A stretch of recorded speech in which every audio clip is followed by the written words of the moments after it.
here, what they are trying to do is to demonize and vilify anyone who voices skepticism about the election. That is correct.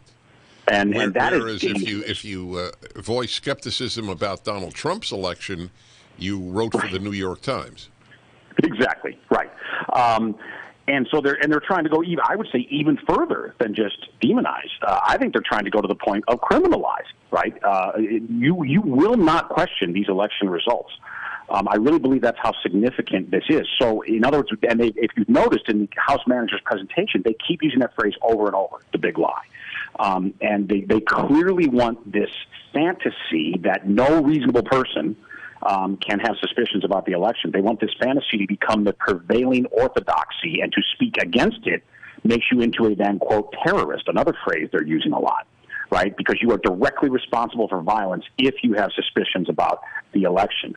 And by the way, Dennis, part of the reason that I don't believe in the validity of the election from a common sense perspective, and admittedly, again, this is circumstantial, it's not evidence-based, but I think it's compelling nonetheless. Part of the reason is, why are they going to such lengths to try to dismiss even the discussion of the election, unless they themselves perhaps know that these gains were not legitimate? I mean, in other words, the violence with which they are treating just suspicion about the election is, in and of itself, in my view, at least lends itself to the view that something really untoward went on here, and that they know it, and that they have to shut down discussion.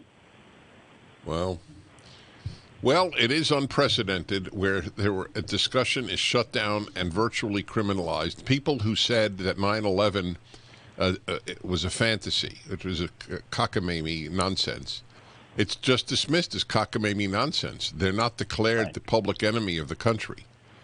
Right. So I think, and that's what's important here too, Dennis. It's that they're not, in a sense, they're not going after Trump. I mean, they are, of course, and I think they're do going want after to try you to, and me and 74 million others, at least. Correct. Yes, I agree. Correct. I have another question, and that is, why doesn't the defense just saturate that room with videos of left-wing riots? Right. Well, listen, they may. I don't know yet, and I'm not part of that defense team, so I don't know. But I 100% concur with you that would be a great idea. Because also, remember this, I think in those opening statements, which, well, they weren't really opening statements. It was the vote to have the trial, right, on the constitutionality. What the House impeachment managers did, and I have to say they did it in a compelling way, very dishonest, but very compelling, is they made a highly emotional case. They presented a narrative to the American people. And Trump's lawyers largely answered with process claims, right, and with constitutional claims, which are valid. But again, it's as if you're fighting in different arenas. Right. And in the court of public opinion, we have to answer a narrative with a more compelling narrative. So my hope is, to your point, when they get to present now in terms of in the real trial, that we have to counter their narrative with a more compelling and thankfully factually based narrative about, let's talk about actual instigation of violence all over this country, which was caused, at least in part, by the acquiescence and in some cases encouragement of significant figures on the left. You know, for example, let's get specific here.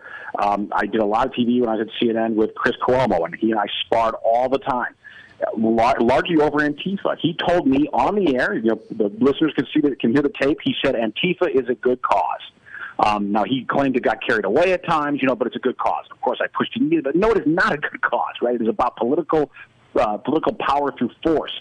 But those kinds of statements from significant figures on the left gave a lot of license to Antifa. They ought to contrast, exactly, that they should have all the statements of Democratic officials who either supported or did nothing with regard to the burning down of their cities.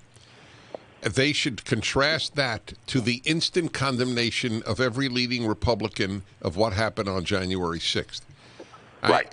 Well, they don't know how to go for the jugular on the right. They just don't. I agree. By the way, this, to me, the best example there, how about now Vice President Kamala Harris, then Senator from your state, from California. Right, about bail. How about, yeah, exactly, raising bail funds for extremely violent. We're not talking about political protesters who got arrested for trespassing or something like that. No.